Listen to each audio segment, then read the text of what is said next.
All right. So usually after a practice session that we usually do mindful walking and mindful sitting, then we will have to support that, as you know. For that, we are listening to a talk, which we call listening supportive factor. And then there is another supporting factor, which is called discussion supportive factor. So today we will be having the discussion supportive factor, where both the parties will be exchanging views and ideas, and it will be more effective and more energizing compared to the listening supportive factor. So I would therefore like to request you to start any topic, any suggestion, any report, any question that you may have to start the discussion. Hello, Bhante. Hello. Hi. How are you? Yeah, quite good. That's great. So I've got a question and a comment. So it's about the mindful meditation practice that I do in my private hours. Yes. And so I think you already know that I actually came into meditation through the transcendental meditation practice, by way of a mantra.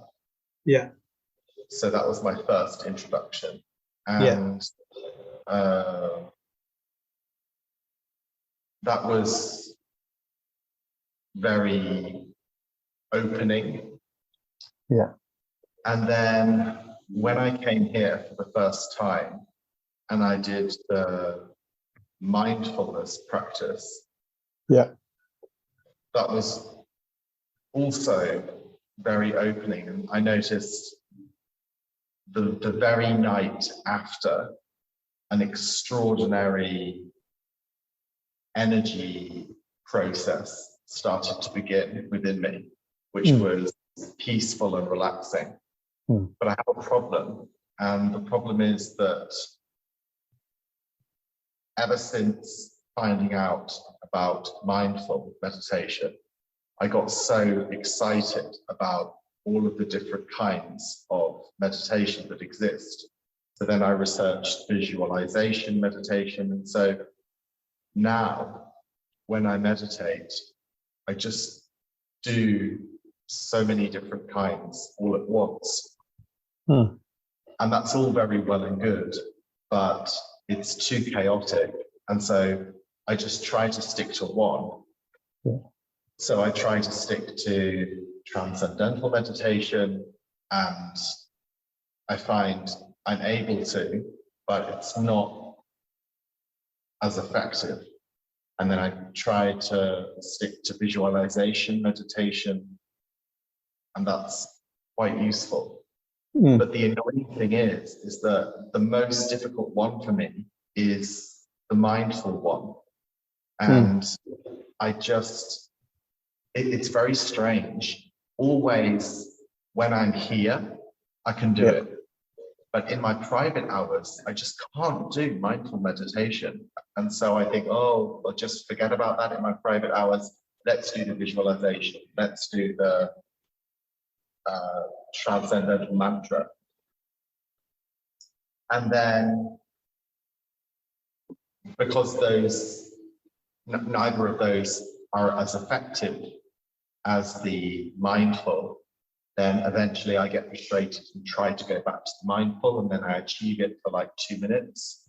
But it's a bit of a fight going on within me. And I wonder if you can tell me, why can I only do that here? It's very strange. Why can I only do mindful meditation successfully here, not outside very easily? That is basically, your question is very specific, and you have very clearly mentioned, or not mentioned rather.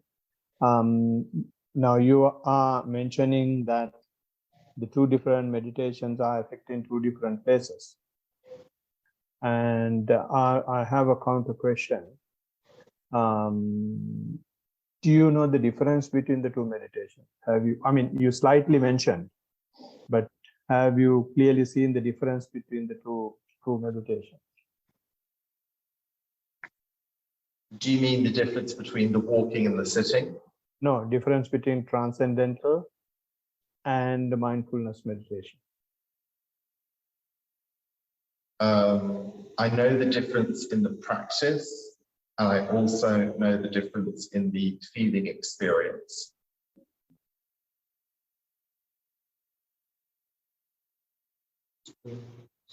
Yeah, yes. He did say he has a bad connection with my internet. So I expect he'll pull back shortly. He'll jump in again. Oh. Even yesterday, I was yesterday or the day before, I was trying to have a call with him, and it wasn't working well.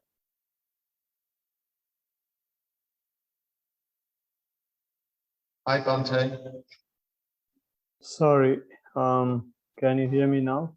Yes. Hi, I didn't hear anything. Oh, so I'll just repeat. Your question was to me, do I know the difference? My answer was yes, I know two differences. Yeah. First difference is between the practices of TM and mindful meditation. I know that.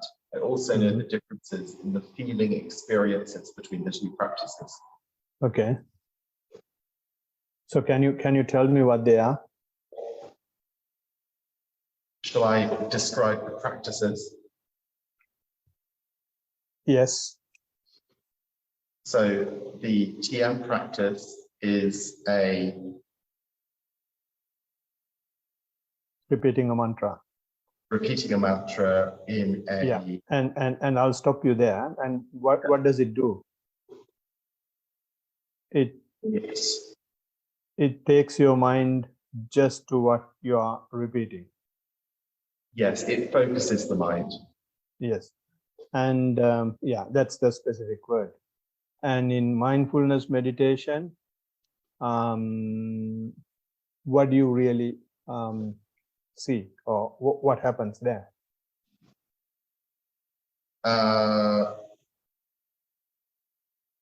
Just an observation. Again, Just line is playing up. Just not doing anything. Can you all hear me? Yes. I think the differences with mindful meditation is that Can you hear me? you're just, can you hear me?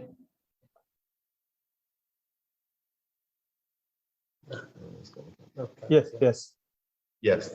So I think the difference is that it's not a focus, it's just an increase in awareness of as much as possible. Yeah, so those are the primary differences. Transcendental meditation is giving you the focus, which we call concentration meditation. And it's one of the techniques using a mantra, is increasing concentration, which you have very clearly seen. And in mindfulness, we just take the awareness factor, and the awareness is increasing no matter where your mind goes to. Yes. Right? And what's the other difference? I don't know. You said there were two differences. Oh, right. So the other differences are the feelings. The feelings in TM are joyous, right. And feelings in mindful meditation are peaceful. Right. Okay. Now the question is why you can do mindfulness in the temple and why you can't do mindfulness at home in your private hours. Exactly. I found TM very easy to take with me, but I find mindfulness practice very difficult to take with me. Yeah. So can I challenge that statement this way? Not that TM is very attractive to you, it is very attractive to your mind. Do you have any comment on that? Yes, that makes me very emotional. Yeah, and no, what I'm trying to say is, when you have joy, when you have concentration, the mind is having a basis to thrive upon, right? So in the case of awareness, we don't take any object to thrive upon. We simply become aware. So we don't either hold on to it or we don't reject it either. So it's a non-reactional approach that we are having for in case of mindfulness. So which our mind does not like. So our mind is always trying to have something that gives you happiness, something that gives you joy, something that gives you concentration. So when you are in your private hours, your mind is basically governed by your day-to-day activities. So in day-to-day activities, we will be more with sense pleasures. And when you simply come out of sense pleasure and try to do it at home, so it's more connected. The mind is trying to take something which is more connected with pleasure, which is TM, right? So when you come here, you give up few things. You give up not only your sense pleasure, you give up the place where you are practicing as well, and you have a bigger renunciation. So it's simply a game of the mind, right? So since it is a game of the mind, what you will have to do is, now you can use this transcendental meditation at home, or put it this way, at home what you are trying to do is, instead of doing walking and sitting, you are trying to do your mantra, right? So you do that because you have more joy from it, right? So since you are aware that you have less joy from walking and sitting, you can still do that, knowing that you will not have joy. So therefore, you will be challenging your mind, and you can keep on observing that unpleasantness that comes when you don't provide what the mind is asking for. Does it make sense? Yeah, but then what will happen when our awareness becomes 100%? Aware, I mean, can you tell me, have you gone to that state? No, but I want to know what's going to happen. Yes, that is where I'm trying to gradually take you. So this is, I mean, there are some symptoms of that coming up. That is why I want you to do practice mindfulness, which is mindful walking and mindful sitting, knowing that you will be unpleasant,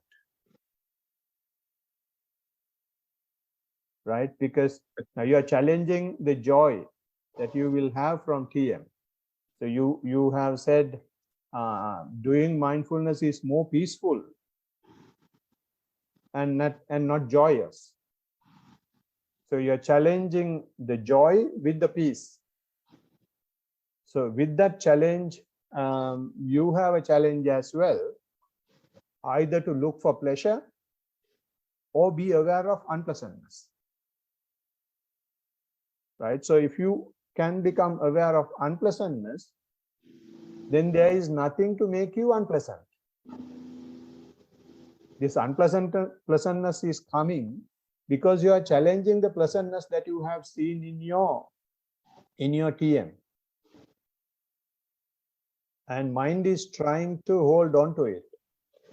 I just can't believe how deeply my ego tricks me. Even in different kinds of meditation, my ego has even chosen the meditation which stimulates it the most? I mean, it's a progress. Although you see that as nihilistic thing, negative thing, that is a progress. Why I'm saying that it is a progress is because now your mind is not looking for sense pleasure. Your mind is not trying to do something else, or something else in the sense just involved in rituals or just involved in charity activities, right? You can come out of sense pleasure and instead you can do rituals, or you can, instead of enjoying yourself, you can distribute what you have to the others. You are not involving in any of those things, but you are involved in the practice. So when you are involved in the practice, what our mind does is, our mind uses the very same practice to have a ground, to have anchorage. So that is why the mind is playing games using the practices now, and then that very clearly ensures you that you have come far away from the sense pleasure. You have really come to the real practice, and therefore only thing that you can be distracted is by giving something fishy, something complicated, something complex, something that makes you crazy, using the technique itself. So therefore, and that is why we have this discussion supportive factor, so that your noble friend will be able to understand what's going on and give the right advice. Right. So now you have very clearly seen the difference between the two. So as soon as you at home, when you do, and you have of course tried, that is why you see the difference. That being mindful makes you unpleasant, and then you know it, and you go with that expectation. Okay, I'm not going to do TM. I'm going to do my mindful walking and mindful sitting. Make me unpleasant if possible. I simply be aware of it. And that is exactly what we were discussing in our talk. In our talk, we were discussing causes of suffering. Causes of suffering is the craving. And we were discussing 3 types of craving. One is craving for sense pleasure, craving for becoming, and craving for non-becoming, non-existent. So all these three things are craving. Now here, mind is out of the sense pleasure. Now mind is trying to get the holding on the craving for becoming. So that is what we are challenging now, and that is where most of the people who were meditating before Buddha were. So coming to that stage itself, it's a huge achievement, because you have really challenged your mind, and your mind is not going after sense pleasure or lower level of spirituality. It is in high level of spirituality. So good on you. Thank you for your answer. No problem. No problem. You said you had 2 questions. Actually, there was one question with 2 parts, so Right. It's been answered. Okay, good. Thank you very much for the question.